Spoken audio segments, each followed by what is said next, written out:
और मैं उस दिन तुम्हें जरूर याद आऊंगी जब कोई तुमसे पूछेगा कि तुमसे सबसे ज्यादा मोहब्बत किसने की थी।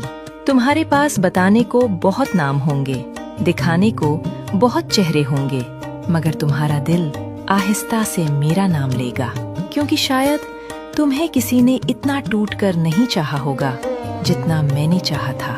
मैंने तुम्हें बिना किसी शर्त के चाहा, बिना किसी उम्मीद के, सिर्फ दिल की सच्चाई से।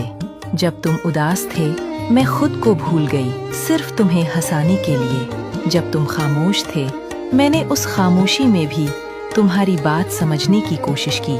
और शायद तुम्हें उस दिन एहसास होगा कि मोहब्बत सिर्फ साथ रहने का नाम नहीं होती थी। वक्त के हर मोड़ पर किसी का बेपनाह इंतजार करना भी मोहब्बत होती है।